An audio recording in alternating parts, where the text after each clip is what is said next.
right, so I am going to be demonstrating the Graphite Practice Textural Techniques Value Scales. That's a lot, but it should go pretty quickly and be fairly easy to understand. So the first thing is you need to get your page set up, and I have already had my page set up. Of course, you want to write the name of the assignment.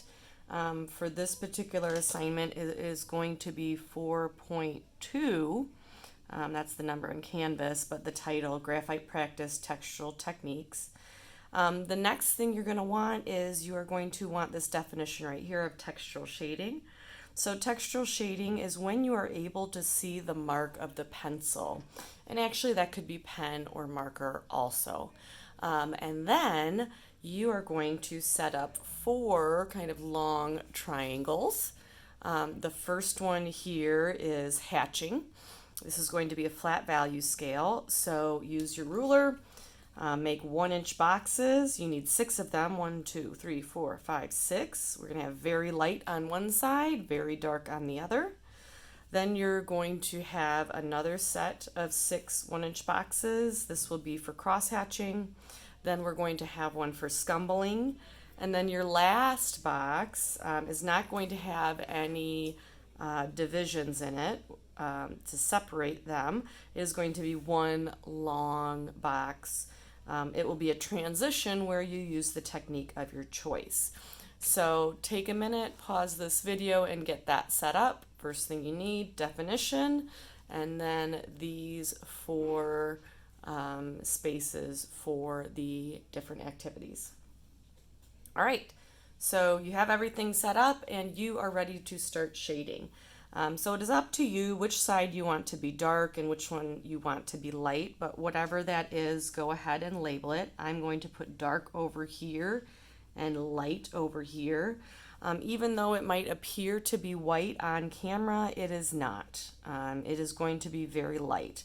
So somewhere in the middle, we're going to have medium, and from there, you might have medium dark, medium light, and then very light. So the first technique is hatching. Hatching is a one-directional line. So since we do want to see the mark of your pencil, that's what textural shading means, I'm actually going to be doing this mostly with my mechanical pencil. Occasionally, I might use my ebony or my 2B in order to get the darker values, but I do want to make sure I have a sharp pencil. So hatching, the technique for this, I'm going to start in the middle, is a one-directional line. So just pick the one direction. It can be short marks, it can be long marks. You decide. So that is a hatching mark. Now, since this is a flat value, you are going to want to be or have an overall value that is even inside of each box that matches the value that you are working on. So medium, a medium value with hatching, I am going to be filling this up probably quite a bit. Now my hatching lines can overlap. They're just all going to go in one direction. And like I said, if you want your hatching lines to cover the entire area, you can. I just picked a direction that was kind of natural for my hand.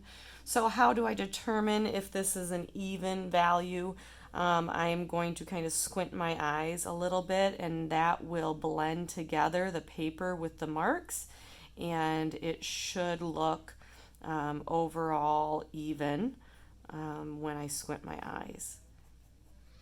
So that is the hatching technique. Now I'm not really done with that value, but I'm going to move on and show you the other techniques, and then I'm going to do a time lapse to show you how I would go about this.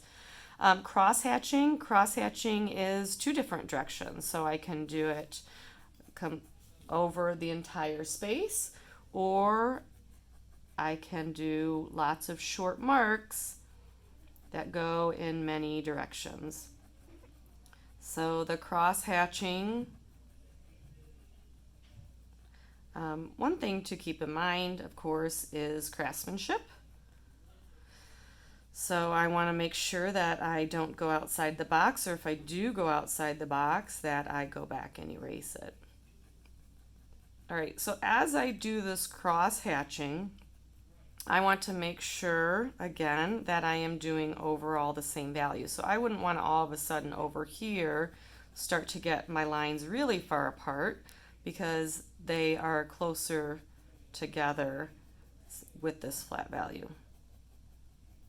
All right, scumbling is the third technique that you're going to use. Scumbling is kind of a random line.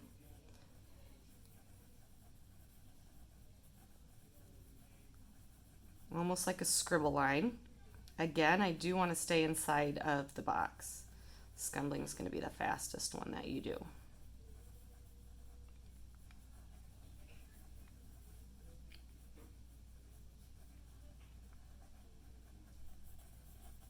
All right, and then the last thing you're going to do after you do your flat value scales with each technique is you're going to choose one technique to make a transition, and your transition is going to go from your lightest value all the way to your darkest value. So at this point, I am going to switch over to a time lapse and speed up, and I will talk to you at the end about things you want to look for as far as knowing if you're finished.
All right, so here I am.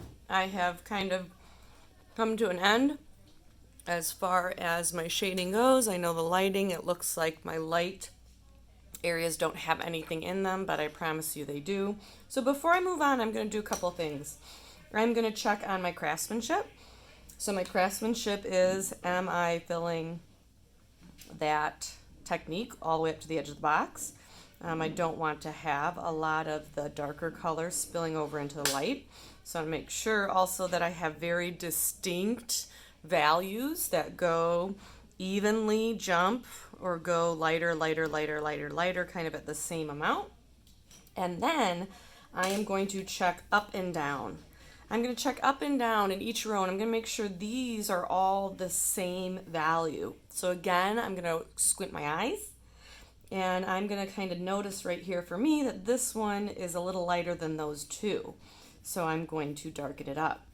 As I was shading, in order to get my darker values, I did switch to a softer pencil. I was using my 2B, and I was pressing harder. Okay, the next one, again, I'm looking up and down, and I'm kind of making sure that they are about the same value. Again, this one looks like it needs to get a little bit darker to match those other two, and I'm just going to keep doing that and that and that. Then I will be ready to choose one of the techniques from above and make a transition.